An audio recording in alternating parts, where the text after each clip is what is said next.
Closure basically होता क्या है, जब कभी जावास्क्रिप्ट के अंदर आप एक फंक्शन को कॉल करते हो और वो फंक्शन अपने अंदर दूसरे फंक्शन को रिटर्न करता है, तो हम कहते हैं कि क्लोजर बन गया।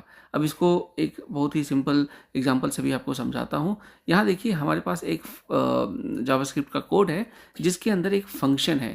पहला फंक्शन का जो नाम है बेसिकली वो है आउटर फंक्शन, और इस आउटर फंक्शन के अंदर आप देख सकते हो कि एक वेरिएबल लिया है, आउटर वेरिएबल, ठीक है, और उसके साथ ही एक इनर फंक्शन है, ठीक है। ये वाला पार्ट क्या है आपका, इनर फंक्शन। इनर फंक्शन जो है आउटर फंक्शन के अंदर हमने लिख दिया। अब इस इनर फंक्शन को हम रिटर्न कर रहे हैं यहाँ से।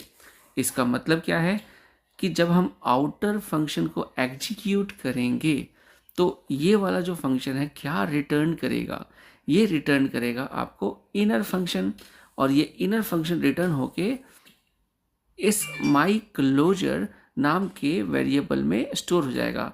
दैट मीन्स कि कहने का मतलब क्या है कि जब हम एक ऐसे फंक्शन को एग्जीक्यूट करें जो दूसरे इनर फंक्शन को रिटर्न करे और उसको आप कहीं किसी वेरिएबल में स्टोर कर देते हो, तो इसे कहते हैं कि एक क्लोजर बन गया, बहुत ही सिंपल तरीके में।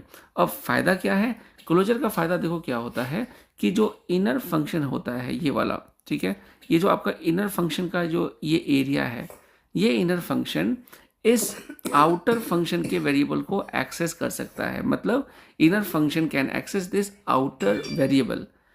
तो चलो, आई होप आपको ये वीडियो समझ में आ गया हो। ऐसे और वीडियोज देखने के लिए चैनल को सब्सक्राइब जरूर करो।